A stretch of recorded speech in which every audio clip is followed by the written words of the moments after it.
So you ask about what we see as problems in communicating. First of all, I would like to a little bit have you started your introduction, if I understood correctly, saying that there is no dilemma that the communication is bad, and actually I disagree with this. So there is already a dilemma. I would say that it's difficult, it's challenging to communicate the EU in generally, and in such an environment of Serbia.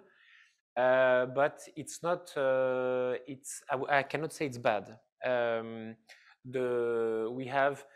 If I open I listen to the news, I watch the news. The level of basically the presence of EU in media, the number of times media and the newspaper, news program talk about the EU is very important.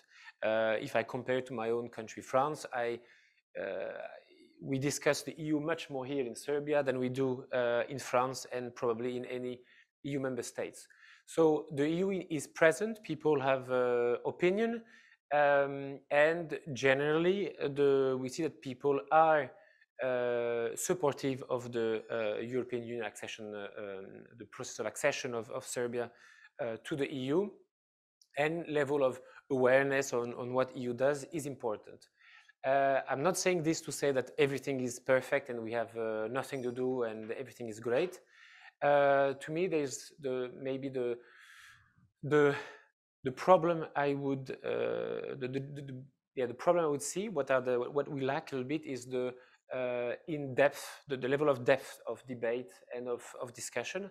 I found generally the way media reported is very shallow, so we don't get into understanding or discussing why is Serbia is doing this, what's happening really. So it becomes at the first little news, a lot of news, but little things where we cannot penetrate really the opinion of people and make them understand why things are important and why it's good or why it's bad.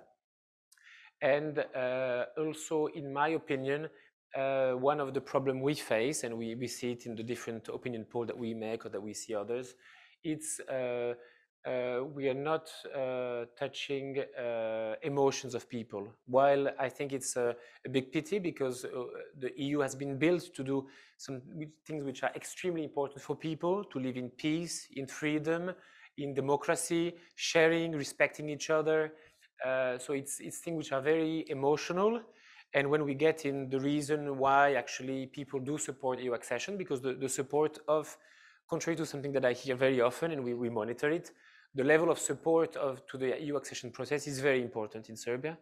But it's on very rational reasons generally, because they see that the future is good, the life is good in the EU, that we offer prosperity.